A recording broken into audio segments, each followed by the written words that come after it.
대학을 다닐 때 한국 미술을 이렇게 회고를 해 보다고 하면은 그 당시에는 미국에서는 70년대 후반이었기 때문에 한국의 미국 미술이라든지 서양 미술이 이제 소개되는 어떤 그 내용들을 보자면은 포스트 팝 계열의 그것과 또 그 포스트 모더니즘에 어떻게 보면은 그때 당시부터 약간 태동을 했다고 볼 수도 있고, 그리고 미니멀리즘의 이제 후기였고, 그리고 독일의 그 어떤 미술 그 신표현주의적인 어떤 그런 어떤 사조가 우리나라에 이제 조금 들어올 때, 그리고 그 환경 미술 뭐 이렇게 얼스 아트 뭐 이렇게 해가지고 그런 거 프로세스 아트 굉장히 여러 가지가 한꺼번에 많이 들어와 있었다고 볼 수 있는데, 그러면서 이제 대학을 졸업을 했을 때 그 한국 미술에 있어서는 어찌 보면은 그 미니멀리즘, 한국적인 어떤 미니멀리즘이 굉장히 이미 각광을 받고 있었고, 그리고 인스톨레이션이라는 어떤 그런 새로운 설치적인 어떤 미술의 운동, 그리고 70년대 후반에 그 유행을 많이 했었던 어떤 컨셉추얼 아트, 지금 세계적인 유행이라고 할 수 있었던 것들이 한국에 이제 많이 혼재해서 이루어지고 있었던 때였기 때문에 내가 나 자신을 생각해 보면은 그 당시에 미술을 하면서 무슨 어떠한 종류의 작품을 해야 될까 하는 어떤 그런 문제점은 항상 내 스스로가 갖고 있었기 때문에 남들이 하지 않은 것을 해야 되겠다. 또 그 당시에 야망은, 미술가로서의 어떤 야망은 또 보는 사람들한테 어떤 감동을 주는 것을 넘어서서 미술사에 어떤 기여를 한다든지 어떤 획을 그을 만한 어떤 그런 것을 해야 된다라는 어떤 생각이 있었기 때문에 이미 있었던 어떤 사조라든지 뭐 유행 같은 것에 연연하지 않고 뭔가를 이렇게 좀 어렵게 시작을 했던 것 같아요.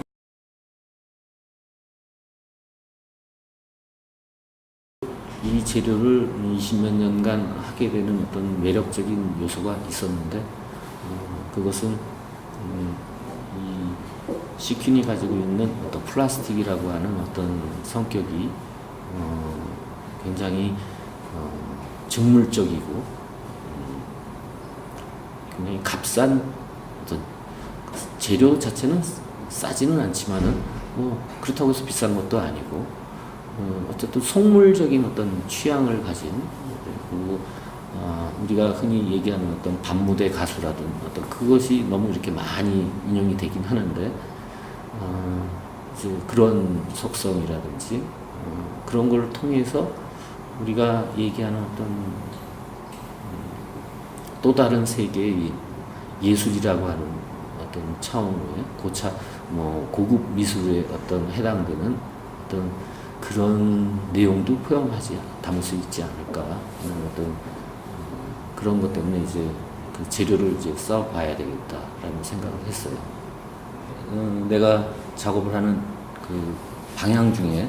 몇 가지는 이제 크게는 이제 평면과 입체로 나눌 수 있고, 시퀸을 가지고 표현했던 내용 자체도 항상 일률적이진 않아요. 처음에 했을 때는 출발점은 물고기와 연관돼서 작업을 시작을 했지만, 그 다음부터는 조금 이제 컨셉이 조금씩 시리즈마다 다른 내용들이 더 포함이 되어 있고, 어떤 부분은 일부분, 어떤 부분은 그 일부분이 전체가 되기도 하고, 그런 과정을 거치는데, 제일 처음에 했던 그 시퀸을 가지고 했을 때는 PC로 시작을 했지만, 다음번에 내가 했던 시리즈 중에는 시퀀스라는 어떤 단어를 가지고, 제목을 가지고 시리즈를 했어요. 그거는 이제 여러 가지 조그만 어떤 원들이 모여서 굉장히 커다란 어떤 불규칙한 어떤 원들의 집합체들처럼 화면 전체를 덮은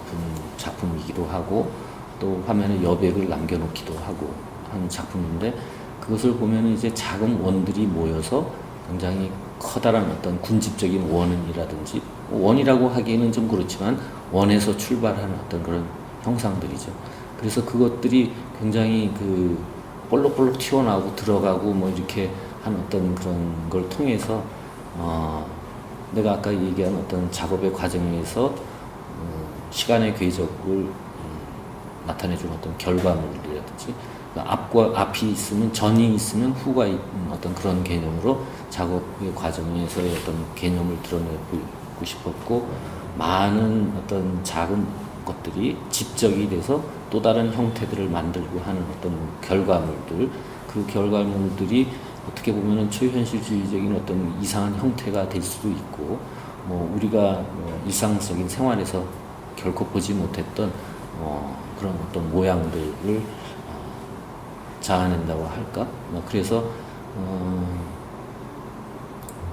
제목을 이제 시퀀스라고 이름을 붙였고 그리고 또 다른 시리즈 중에 하나는 단순하게 이런 어떤 작은 플라스틱 덩어리로 값싼 작은 플라스틱 덩어리로 만들어진 단순한 화면, 미니멀적인 화면을 만들어 보자. 그 자체로 플라스틱 덩어리처럼. 그런데 작고 보잘것없는 이런 그 시퀸이 고상하게 또 철학적이게도 우주적인 어떤 분위기를 자아낼 수 있지 않을까. 그것이 우주의 일부분의 모습일지는 모르겠지만 사람들한테 연상을 주지는 않을까. 그래서 무한하게 이렇게 빨려 들어가는 듯한 어떤 화면의 구조라든지 아니면 무한하게 이렇게 돌출돼 나오는 어떤 커다란 화면, 어떤 효과를 만들어주는 거죠. 그러니까 값싼 재료로서 그냥 붙이기만 하는 어떤 행위 자체가 보는 사람한테는 어떤 또 다른 값싼 그런 어떤 물질적인 특성의 어떤 그 선입관을 없애면서 마치 회화로 그린 것처럼 아까 얘기한 어떤 그런 정서적이라든지 나가서는 뭐 어떤 철학적인 어떤 사유적인 어떤 공간으로 대치되지 있지 않을까 하는 의미에서 이제 그렇게 이제 그쪽 방향으로 또 많이 갔고 또 다른 또 시리즈로서는 뭐 여러 가지 작품들을 시킨을 통해서 했지만은 이제 입체를 가지고 이제 했는데 그 입체는 이제 내가 만들었다기보다는 이제 이미 만들어져 있는 것을 내가 복제해서 떠서 하는 것인데 주로 불상을 주로 하게 됐는데 물론 이제 부처와 뭐 예수상 뭐 기타 뭐 여러 가지 오브제도 했지만 부처와 예수를 선택을 한 것은 그 인간이 가지고 있는 가장 인간의 역사에서 뭐 가장 존경받을 수 있는 어떤 종교 가로수가 아니라 뭐 사상과 철학과 뭐 이런 의미에서 부처와 예수가 가장 그 인간의 어떤 정신과 마음에 절대적인 영향력을 발휘하지 않았는가. 그래서 그런 사람들, 그런 인물들의 어떤 아이콘이라고 할 수 있는 어떤 그런 것에 묘사를 하는 것이 아니라 그 내가 가지고 있는 어떤 스판클로 덮었을 때 그 드러남이 내가 그 대상을 덮어나갈 때 부처의 몸에 부처의 머리에 이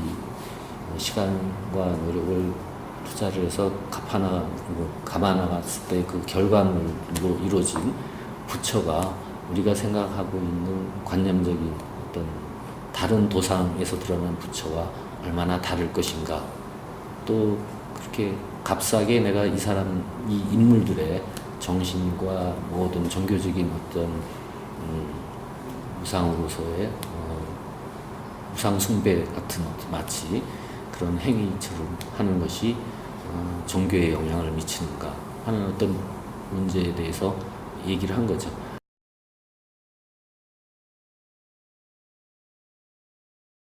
글쎄, 나는 그 비엔날레가 그 1999년도에 그 베니스 비엔날레에 참가했고,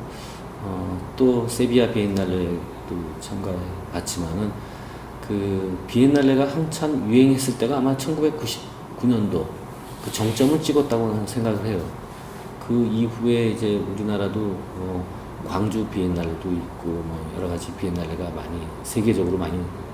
생겼지만은 너무 과도한 어떤 비엔날레가 특히 그 한 국가에서 이렇게 작가와 미술적인 어떤 그 기반이 넓지 않은 나라에서 지나치게 비엔날레 숫자가 많지 않은가. 그래서 그 비엔날레 어떤 행사의 그 의미, 그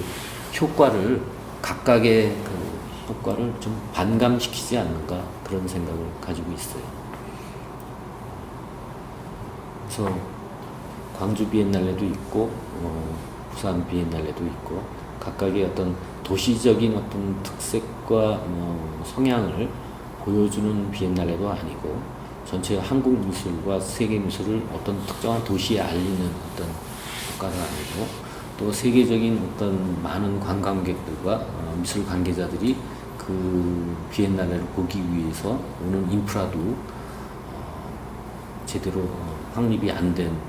그런 상태에서 지방자치제가 갖는 어떤 그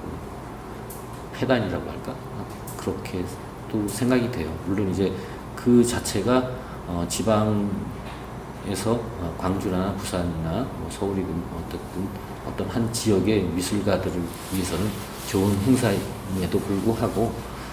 그렇지 않은 어떤 요소도 또 있다고 생각을 해요. 근데 거기에는 이제 분명히 이제 아까 얘기하다 말았지만 많은 비엔날레와 어떤 우리나라도 이미 이제 그 미술관도 많이 생기고 또 했지만은 그러한 것이 세계적인 어떤 굉장히 복잡한 구조들이 이제 변화가 생김에 따라서 작가와 평론가들의 관계, 또 미술관과 작가와의 관계, 미술과 작가와 큐레이터들 간의 관계 이런 걸 따지고 보면은 시대마다 조금씩 그 어느 쪽에서 더 파워를 갖느냐 하는 문제가 달라지는 것 같아요. 그런 것에 의해서 화상도 거기 끼어들겠지만 어떤 때는 이제 비엔날레의 시대라고도 하고 어떤 때는 이제 뭐 아트페어의 시대라기도 하고 뭐 그런 시대가 많이 왔다 갔다 하지만은 이제는 또 주로 이제 미술관 그런 것들이 시들해지니까 이제 미술관들의 어떤 전시들이 주가 되는 것 같고 그래서 어떤 미술에 관계된 많은 작가가 가장 근본이 되겠지만 작품과 작가가 근본이 되겠지만 그 이외의 미술에 어떤 관계된 많은 사람들의 그 역할과 힘이 달라지는 것에 따라서 그런 시대적인 구별이 이루어지지 않는다. 그래서 작가들이 가져야 되는 가장 큰 흔들리지 않아야 되는 점은 특히 젊은 사람들한테 충고해주고 싶은 것은 어찌 보면은 많은 미술관에 이슈가 되면서 돌아다니는 것 자체가 일시적일 수 있다라는 거. 또 그런 어떤 항상 미술관이나 이슈가 되는 비엔날레는 그 당시에 이슈가 될 만한 사람을 뽑기 때문에 어느 정도 알려지거나 하면은 이제 그런 기회가 점점 줄어드는 나이가 또 되고